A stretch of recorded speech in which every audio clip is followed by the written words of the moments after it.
ವೀಕ್ಷಕರೇ, ಮಹಾಶಿವರಾತ್ರಿಯ ದಿನ ಈ ಎರಡು ವಸ್ತುಗಳನ್ನ ಶಿವಲಿಂಗಕ್ಕೆ, ಈಶ್ವರನಿಗೆ ಯಾವುದೇ ಕಾರಣಕ್ಕೂ ಸಮರ್ಪಣೆ ಮಾಡಬೇಡಿ. ಈಶ್ವರನ ಕೆಂಗಣ್ಣಿಗೆ ನೀವು ಗುರಿಯಾಗಬೇಕಾಗತ್ತೆ.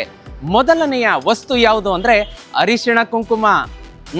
ಶಿವನಿಗೆ ಸರ್ವತಾ ಇಷ್ಟ ಆಗೋದಿಲ್ಲ. ಎರಡನೆಯದ್ದು ಯಾವುದು ಅಂತಂದ್ರೆ ಕೇದಿಗೆ ಹೂವು.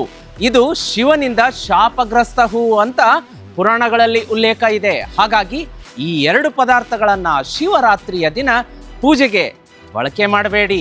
ವೀಕ್ಷಕರೇ, ಈಗ ಆಲ್ರೆಡಿ ನೀವು ಜೀತ್ ಮೀಡಿಯಾದಿಂದ ಶ್ರೀಚಕ್ರ ಯಂತ್ರವನ್ನು ತರಿಸಿದ್ರೆ ಮಹಾಶಿವರಾತ್ರಿಯ ದಿನ ಅದನ್ನ ಪೂಜೆಗಿಟ್ಟು ಅದರ ವಿಡಿಯೋ ಮಾಡಿ ಇನ್ಸ್ಟಾಗ್ರಾಮ್ನಲ್ಲಿ ಜೀತ್ ಮೀಡಿಯಾ ನೆಟ್ವರ್ಕ್ ಜೊತೆ ಕೊಲ್ಯಾಬ್ ಮಾಡಿ ಆ ವಿಡಿಯೋನ.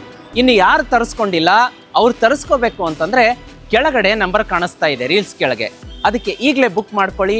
ಮನೆಗೆ ಬಂದ ಮೇಲೆ ಅದನ್ನು ಪೂಜೆ ಮಾಡುವಂತಹ ವಿಡಿಯೋ ಮಾಡಿ ಜೀತ್ ಮೀಡಿಯಾ ನೆಟ್ವರ್ಕ್ ಜೊತೆ ಇನ್ಸ್ಟಾಗ್ರಾಮ್ನಲ್ಲಿ ಕೊಲ್ಯಾಬ್ ಮಾಡಿ.